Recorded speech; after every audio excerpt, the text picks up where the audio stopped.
Welcome back, folks. It's Monday, episode 151 of Two Chaps, Many Cultures. And, you know, in recent times, we've been asked, are we going back to normal here in the US? And so my question to that, and of course, many people's question to that, again, back is, what is normal? What was normal? What is the framework around what we consider normal?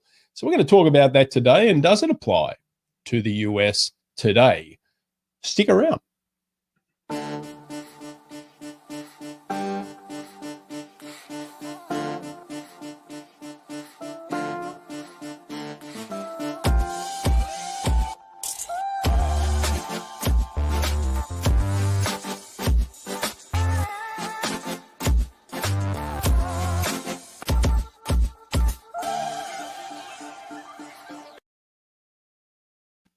Yes, here we are back live. Back to normal live, right? Normal. My life's never been normal. You don't feel normal? You look normal. Me? Regular, No, relaxed Christian with his coffee. It's what I know you to be normal. Here's the coffee. There you go. That might be the only normal thing. This is interesting. Well, welcome everybody. And I want to make sure that we're welcoming you properly because we have a question for you. Tell us where in the world you are. Let us know where you're dialing in from. Two Chaps, Many Cultures, a show by this guy and that guy talking about the culture of business and the business of culture. And also your input on these topics, how culture informs and affects and influences how we conduct our business. And we deliberately chose the maybe a little bit controversial headline, is the US normal again? That implies a few things, right? That it implies that it was at some point normal, then that it was not normal for a while, and that then there is now the expectation that there will be a rebound to whatever that normal was. And there's this, the word normal has been, I think, a bit abused in the last year or more when the pandemic began and people started talking about the new normal. And I have this reaction to that word. I don't know how you feel about normal. What does it mean to you, Brett? I think normal is boring. Okay. Of course, in terms of if you say to people, okay, so when you push back and people say, well, it seems that we're getting back to normal, then you question and say, so what is normal for you, right? And usually it's nothing to do with consistency. It's usually maybe a lowered level of stress, a lower level of friction in their life. So something where there's a little bit of a breath and people can take a breath. But of course, people are doing that for many, many reasons. And normal then is very specific to the person. What the person perceives is as normal is completely different in their lives. So for me, normal is an ever evolving, a very fluid dynamic and situation in my life, where I tend to be a shiny penny kind of person. So a normal situation for me is when I get to the end of something I may think I have exhausted my interaction with and my ability to learn, then I'll move on to the next thing because I want to be challenged by new ideas and new concepts. So for me, that's normal. Other people, just as valid, are very comfortable, really staying in a lane, focusing deep, going deep, you know, and in research, in work, in social life. And that's just as valid and just as valuable. So I think it's very different for everybody. My dictionary says it's normal is an adjective, meaning that we're confirming to a standard, usual, typical, or expected way of things. So let's pick this apart. So standard, who defines what that is? Where's the memo where we said this is our standards? What is usual? Well, usual to whom? To you, to my experience, to whoever else's. Expected, that's interesting. So expectations, right? And I think especially with the United States, there are expectations tied to this country Yeah. and to US culture. A, because the US has, since its inception, portrayed itself as this social experiment. We are trying out a new form of government by the people, for the people. We are exceptional in a way that we are freedom seeking and granting civil liberties that others at that time did not have.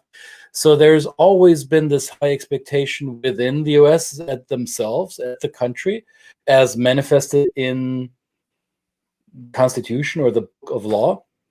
And over the course of history, the US, as it has become that, let's say, powerful player in the global context, there have been expectations tied to US performance by other countries or other cultures around the world. So people look to the US as this, almost like this standard bearer of some sort of normal, or some sort of being good, or being progressive, or being, you fill in the blank, what that may be for you, what expectation you tie to US culture.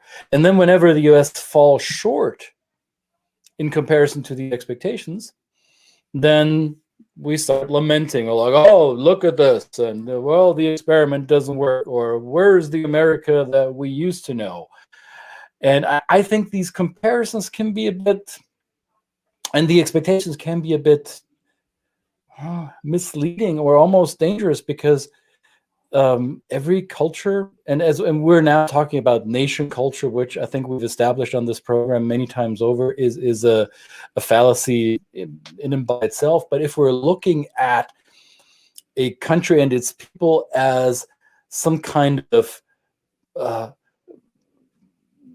expectation or normal way of being, then we are neglecting that people evolve, and so do societies, as we have seen in the US in our lifetime, right, Brett? Well, I think you've that word experimentation, right? The experiment of what's expected. Experiments kind of bring to mind science, and scientific endeavors are usually started by a hypothesis of, this is what the ultimate, or what we think the ultimate outcome might be. Mm-hmm. But we're going to test the science. We're going to experiment with different dynamics, so that we can either confirm our hypothesis or prove that it's not going to work at all. Now, they are two different diametrically opposed extremes. So somewhere down the middle is the truth. Somewhere down the middle is the normal outcome. And then, as all good scientists do, they then go back and retest. So I think it's a good way to describe what's happening here in this country. And right. I would argue that what has happened here in the last, I'm not just talking about the last 4 years, we're talking about the last 10, 12, 15, years, is a continuing part of that experiment, pushing the boundaries, leaning on the barriers, leaning over the barriers, seeing how far you can stretch it. And then that brings in different parts of society to do so. So the outside, people from the outside, other cultures who may view this through the lens of their own culture, if they come from so we might talk about this, we're going to talk about this later this week, tight kind of constraints in a culture, might kind of view that and think it's a little not normal. Right. And then, but that is through the lens of how they see it. So again, that's how we kind of frame it with our clients. And I think some of you may have seen the image and the headline for this episode, and some of you may have had this knee-jerk reaction of, oh, they're not going to talk politics. No. No. Let other people do that. That's not what we're here to talk about, because politics is a snapshot of current evolvements or developments in how a society likes to be with each other, how they define their culture in that period of time. And that means that culture is not something that's stagnant, that will remain the same. If you look at US culture from 200 years ago, it's certainly not the way it is today. And much of it has to do with economic development that the world and the country of the United States have experienced, and also because of the ongoing immigration and changing of the demographic fabric of this country. There is a continuous evolvement. Sometimes there's little spurts, a little sprints of evolvement, and they're like, ooh, things are changing quickly. Sometimes it takes a little longer. And politics is only a mirror image snapshot of what's really going on there. It's a in the moment reflection of how people of these, in this country, more than 300 million, are preferring to be with each other. So was there ever a normal America? Who knows? Maybe the indigenous people will tell us that, yes, before you Europeans showed up, it was normal to us. And then we're going to, again, be back at square one saying, well, normal to you, but it wasn't normal to me. And here I am. Here we're creating this new thing, sometimes together, sometimes not. But the fact is that the US is today a country that has been as diverse and as contradictory and as confusing as ever, right? I don't think anything has changed in that regard. No, that's right. And this comes from the historical evolution through, as you said, the native indigenous peoples of this land, and then through to the agrarian expansion of the country, through to industrialization and urbanization. You know, so again, we'd argue that it's a continuation of normal, not a going back to normal. It's an up and down thing.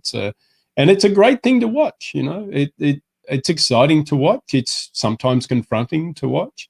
It is something that we constantly have to explain, and we always invite your comments, the arguments for and against, your positiveness or positive outlook to, or negative outlook to the changes that take place in this country, right? Bring it on. We're ready to take on question comments or challenge us. I'd love to be challenged on this, because Brett and I, we do a lot of work with people who work across national borders, who don't really define their workplace by their passport nationality, but because there are organizations that they work for sell and market or deliver, have a supply chain across many parts of the world. And oftentimes this includes the United States, right? So if you work with the US, if you're doing business with the US, you will sometimes ask yourself, what does this mean for business now that there is a change, or now that the way I think America is normal is not the way it was 5 or 10 or 15 years ago? What does this mean for me in working with my American partners or customers or suppliers? Do I engage with them in a different way? And the answer, my answer is yes. And it's always been yes, whether you found America to be normal your way or not. You've always changed the way you approached it, because US culture is quite dynamic, maybe a little bit more dynamic than other cultures around the world. I don't know. How is Australian culture in that comparison? Yeah, you know, well, we've changed too. I mean, and then it imbues and influences what the national identity is.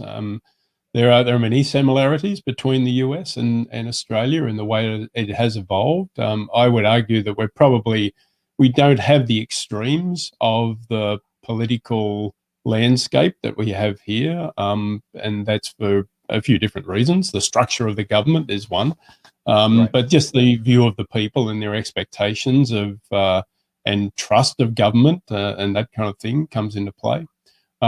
So, you know, in Australia, it's a slightly different dynamic. But again, you know, it does inform how Australians see the US, one of their biggest trading partners on the planet.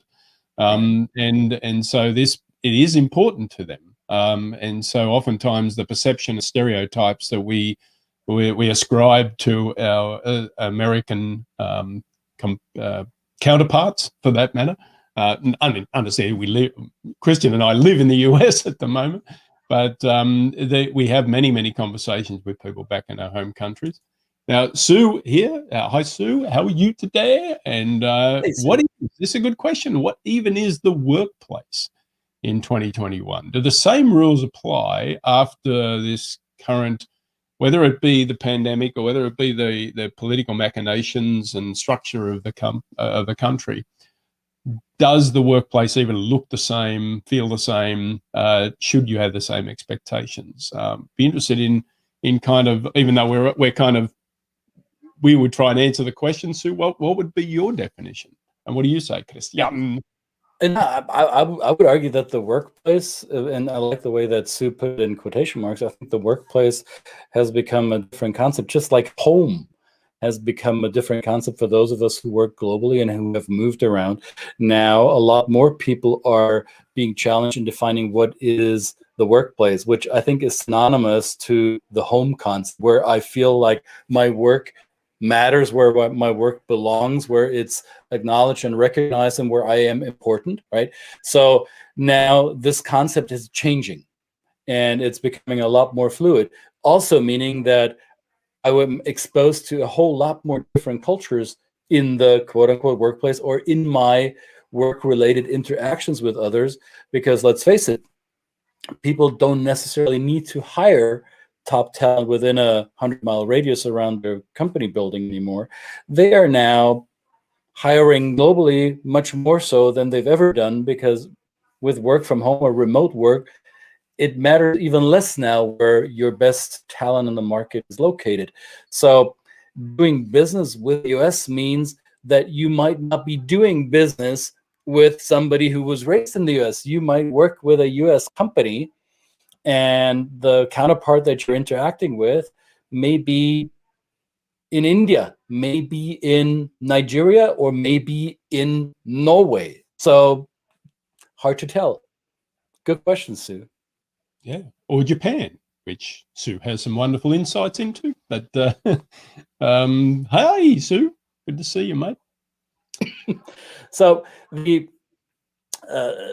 idea of course, that something is normal, and especially tied with expectation of the United States as a country, is, I think, it is a mindset that often is found, I find often, in cultures that have a longer history, right? So Europe, which is home to my native country, Europeans as still the part of the population in the United States to which most people have a ancestral connection, right?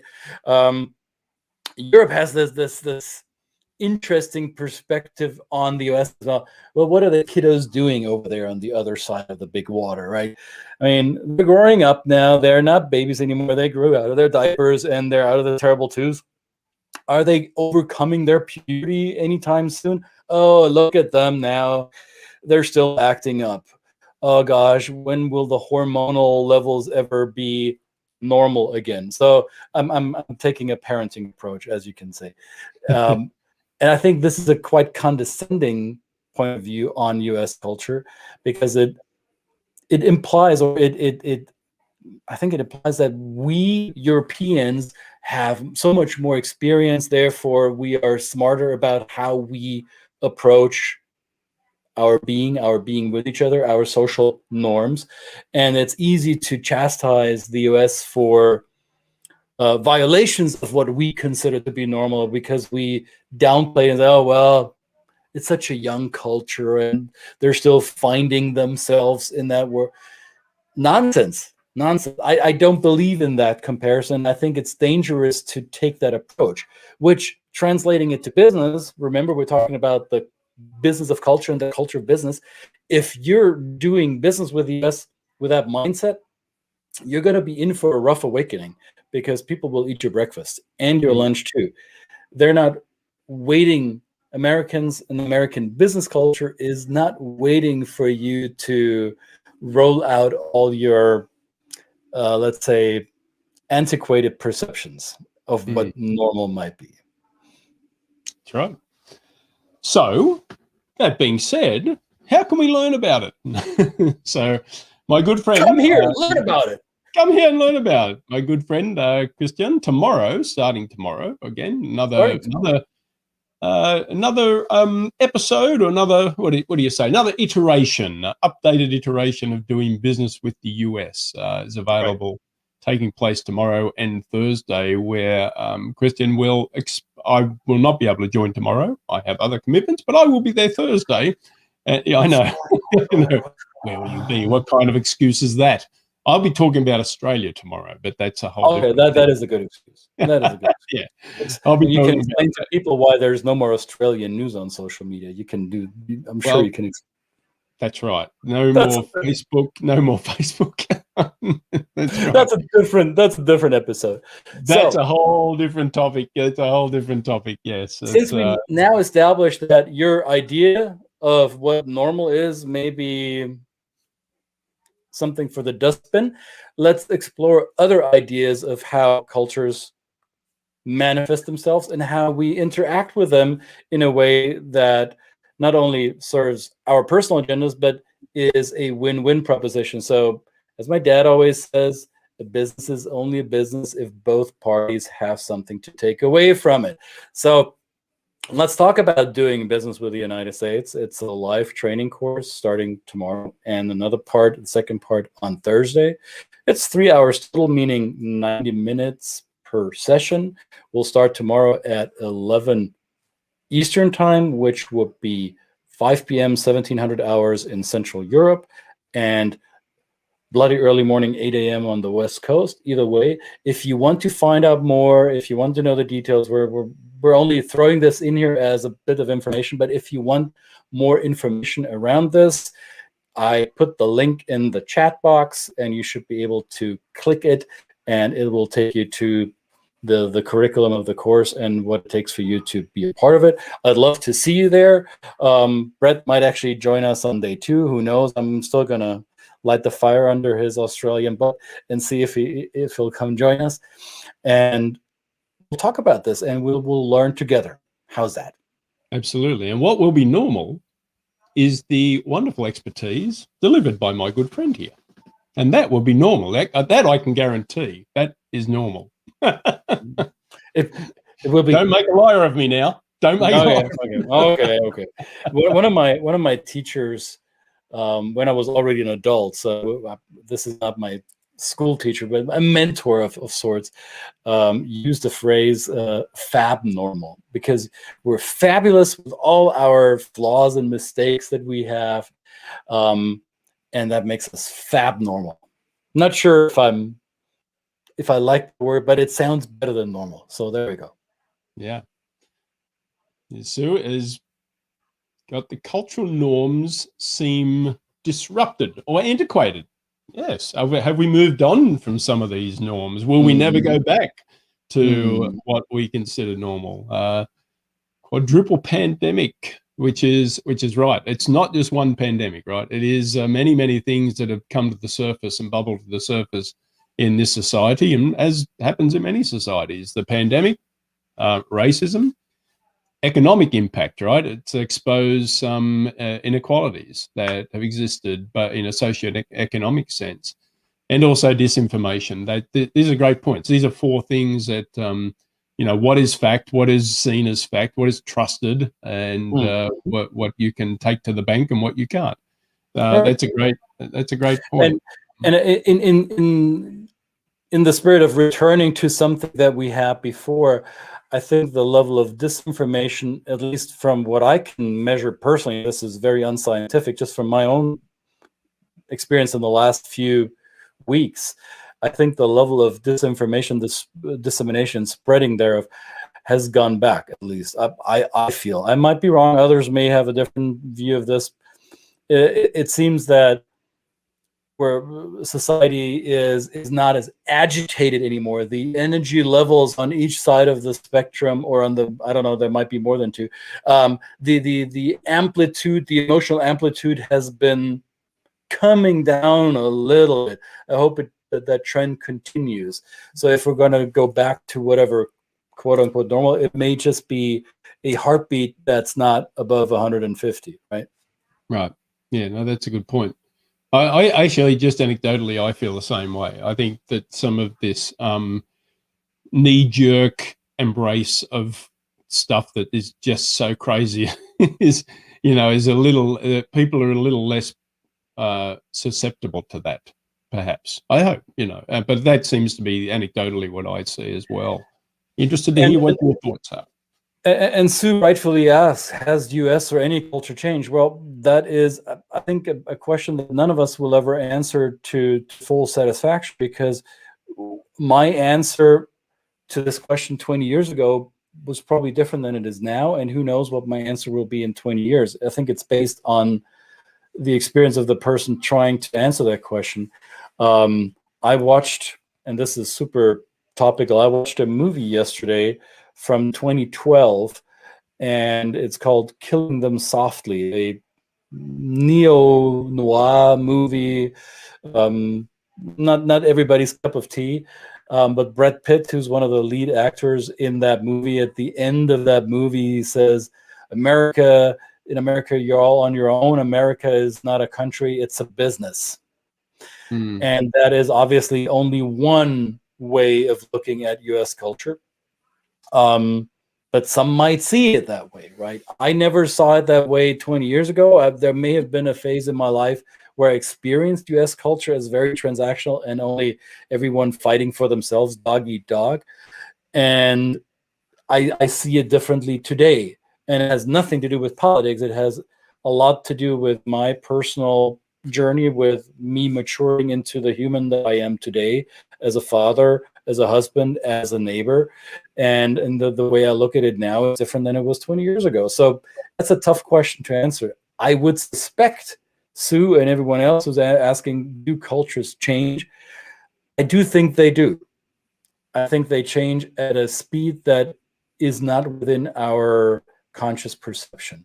Sometimes faster than we can perceive, sometimes at glacial speeds where we don't even notice it. So that's a cop-out answer, I know, but I'm going to leave it at that.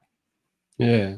Well, I think the way I look at it is that I hope it does. I hope it's changed, I hope it will always change. It will be influenced by the cultures that come and embrace, different countries, especially if it's a country that accepts a lot of immigration and different styles. So, but we have to recognize there are people that won't like that. They will push against that because they feel that the change in culture is something that is negative. I always see it as something positive. I've probably changed my perception of that again in the last 20 or so years. That the more change, the better. The more change, the more learning. The more change, the more interaction, the more embrace of differences, the more comfort. Yeah, but that's not normal, Brett. You're telling me I have to accept a new normal? I don't want that. That's right. I know it's difficult, but you can do it. You can do it. Will you help me, mate? Except maybe changing your brand of coffee might be a little bit harder, but that's a whole other discussion. Hell no. Karen, does the culture change or the prism from which we view it? Bang! Look at that. Making my point, Miss Fouts. Absolutely. We will talk about the prism later this week with a very special guest. We'll talk about how we are viewing it. That's a good segue into that Thursday, I believe it is. Absolutely. I think it is, yeah. So stay tuned. So if you haven't seen that on LinkedIn, on Facebook, on all the other socials, we posted the rundown for this week. So be in our favors and keep watching, right? If you're not watching, you're not normal. That's right. Stick around. Reach out if you like what you hear. If you don't like what you hear, subscribe to our channel and channels, and let us know. We want to know what your points are, which is very important for us to know. Otherwise, we could just go on and be normal, which it wouldn't be normal. Let's not do that. Let's not do that again. Let's not do that again. All right. Happy Monday, everybody. Hope you're all staying safe. Hope you're all staying healthy. And if you're in cold weather areas, hope you're staying warm, at least on the inside. If you're in the blistering heat of summer around the globe, then hopefully you have some refreshments nearby. And this was it for Monday. Two chaps are out. See you again tomorrow. Bye-bye. Bye.